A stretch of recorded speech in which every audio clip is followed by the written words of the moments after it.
como se lo he venido contando en este programa, después de que el presidente se reunió el lunes con el presidente del Consejo Coordinador Empresarial, Consejo Mexicano de Negocios y con Camín, a partir del martes comenzaron mesas de expertos, 12 mesas de expertos, para tratar de entender.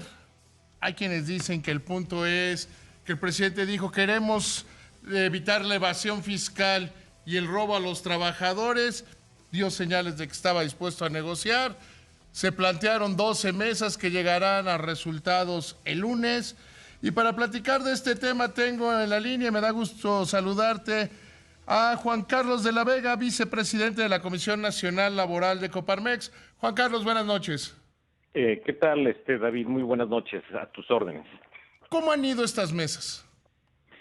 Bueno, ha sido primero un ejercicio interesante y de apertura, en donde a partir del martes ha habido una encerrona entre no nada más la organización que me toca a mí representar, sino también el resto de los organismos empresariales cúpula, quien con sus equipos de trabajo han estado intercambiando ideas de manera organizada con los funcionarios respectivos del gobierno federal.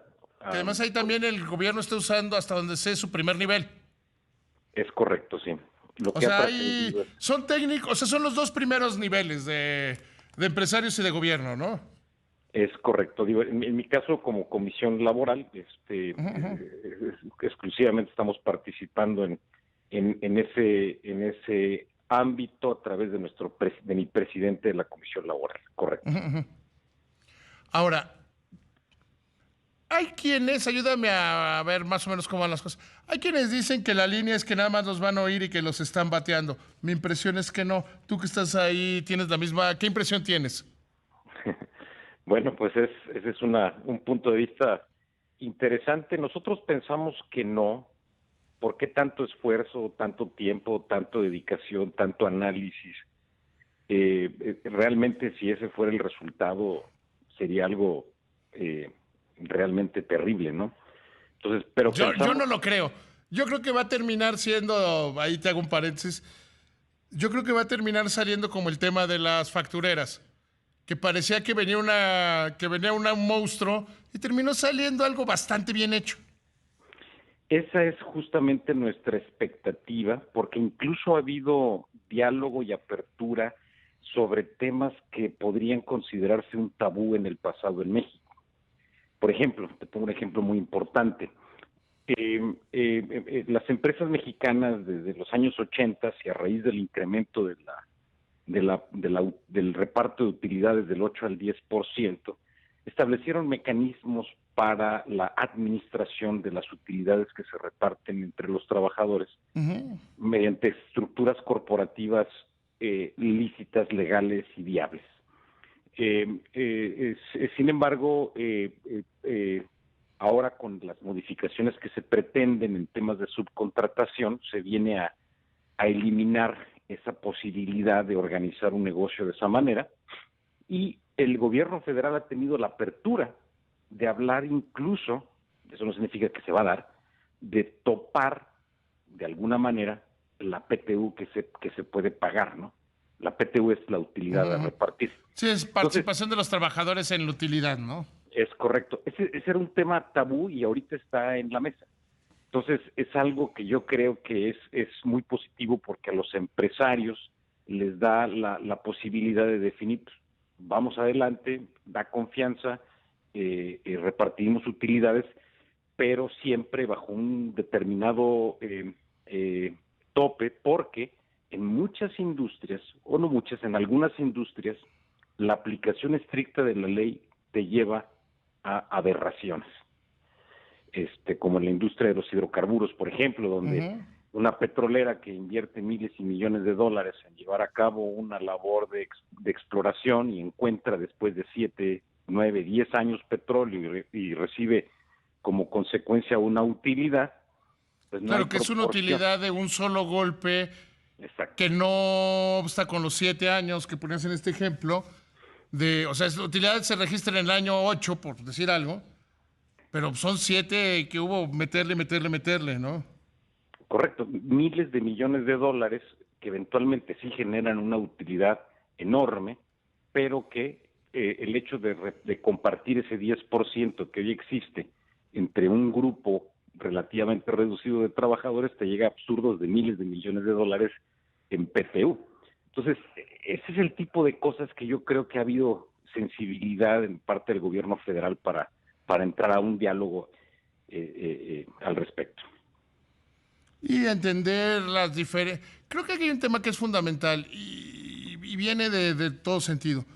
Entender que hay, como alguna vez lo definió la propia Luisa María Alcalde, la secretaria del Trabajo, que el outsourcing es como el colesterol, que hay colesterol bueno y colesterol malo, y que hay que distinguirlo claramente, ¿no? Ese es otro tema en el cual concordamos al 100%. La figura del outsourcing se ha utilizado como un mecanismo para pagar menos a ciertos grupos de trabajadores, para no pagar o reducir el monto de las contribuciones de seguridad social y los impuestos que se pagan, lo cual, y a veces encuentras negocios con unas estructuras muy inteligentes, muy creativas, pero que no dejan de ser evasoras. Y allí sí, Claro. la Coparmex se pronuncia total y absolutamente en contra de eso.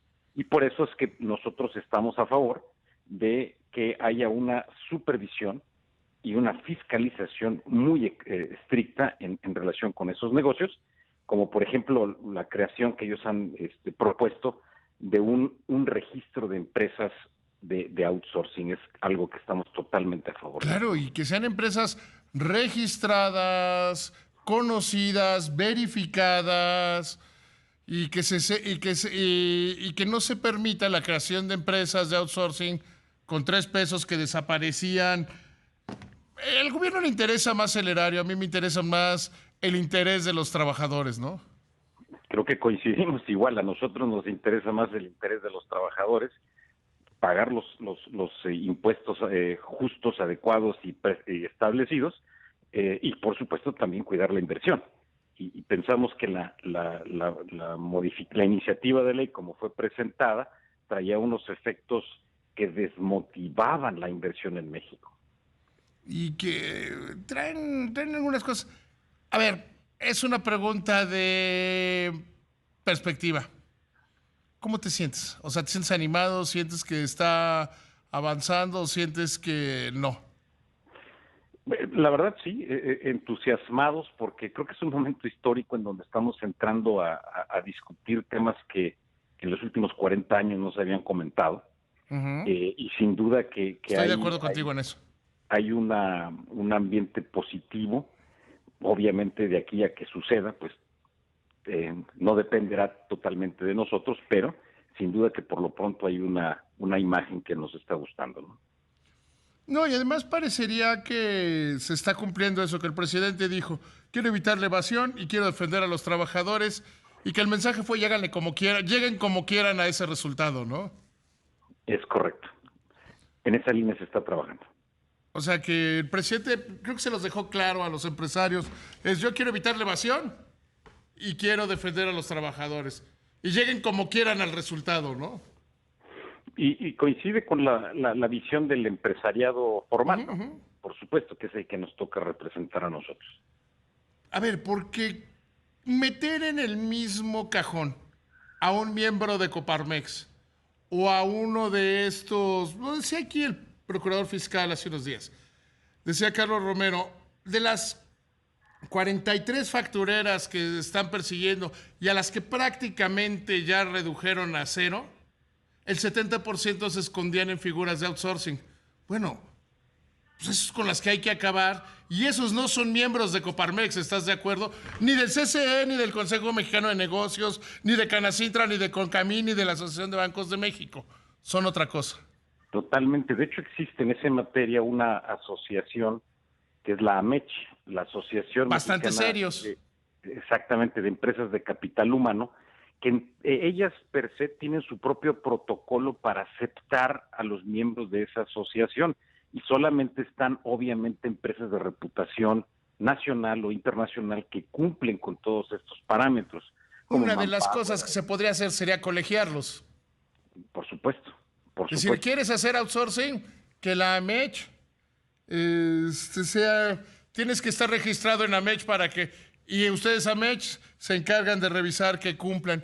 Y hay un tema que además yo no entiendo por qué no se ha tratado, y es un tema que he insistido desde sexenios anteriores, que no hay una obligación legal de cruzar bases de datos entre el Infonavit, el SAT, las Afores. Con eso se eliminarían muchas de las prácticas de evasión y en contra de los trabajadores. Totalmente. Lo que pasa es que también en otros sexenios me parece que no hubo nunca la voluntad política de ir tras de ellos, y ahorita sí la hay. Entonces muchos de ellos se escudaban en llevar a cabo sus esquemas, insisto, a veces muy creativos, pero que estaban definitivamente en el campo de la evasión, pero finalmente terminaban, ya sabes, el México de las relaciones, de los contactos, y terminaban en la impunidad. Y creo que ahora sí hay esa voluntad de ir tras de eso, porque finalmente terminan erosionando a todos y, algo muy importante, generando negocios que compiten deslealmente con aquellos que Y sí cumplen. ese es el tema fundamental. Juan Carlos, gracias por tomarme la llamada. Muy buenas noches. De nada, al contrario, estamos a tus órdenes, David. Un gusto platicar contigo.